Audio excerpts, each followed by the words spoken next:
সমস্ত ফেরেশতাদের লিডার ইবলিসকে বানিয়েছিল কে? সমস্ত ফেরেশতাদের লিডার, সমস্ত ফেরেশতাদের নেতা ইবলিসকে আল্লাহ বানিয়েছিল। কিন্তু ইবলিস নামটা ছিল আজাজিল, ঠিক না ঠিক? সুন্দর একটা নাম। আজাজিল নামটা পরিবর্তন করে ইবলিস শয়তান নামটা দিল একজন, তিনি কে? একটা মাত্র অন্যায় করার কারণে। কয়টা? সবাই বলেন কয়টা?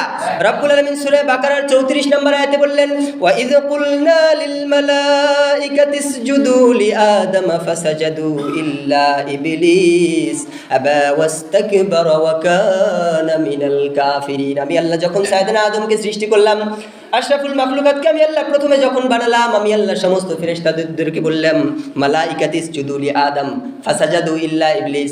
সব ফেরেশতাগুলোকে বললাম সাইয়েদনা আদমের পায়ে সিজদায় লুটিয়ে পড়ো। আল্লাহ অর্ডার দিতে দেরি হয়েছে, সমস্ত ফেরেশতাগুলো আদমকে সিজদা করতে দেরি করে নাই। এরপরে আল্লাহ বলল, ও ইবলিস, ও আজাজিল, তুমিও সিজদা দাও।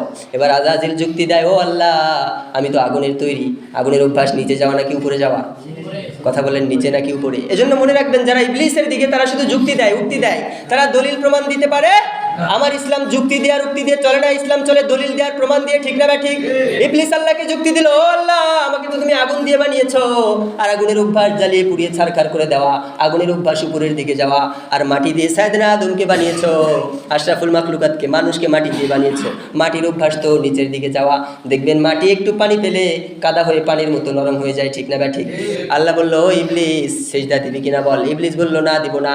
একটা মাত্র সিজদা অমান্য করার কারণে, আবা ওয়াস্তাকবারা ওয়া কানা মিনাল কাফিরিন, অহংকার করার কারণে, আল্লাহর একটা মাত্র সিজদা দেওয়ার কথা অমান্য করার কারণে চির কাফির, চির জালিম আজাজিল থেকে অভিশপ্ত ইবলিসে তাকে পরিণত করে দিল কে? এখন ইবলিস জান্নাতি নাকি জাহান্নামী? ফেরেশতাদের নেতা থেকে যতগুলো মানুষ আসবে, যতগুলো জিন আসবে, সবচেয়ে নিকৃষ্ট হলো ইবলিস, ঠিক কিনা? একা একা জাহান্নামে যাবে না, হাজার হাজার মানুষকে নিয়ে জাহান্নামে যাবে, ঠিক কিনা? এজন্য আমরা সিজদা করব কাকে? সবাইকে বলতে হবে কাকে? আল্লাহকে সিজদা করব। রাজি আছেন তো? আল্লাহ তুমি তৌফিক দাও।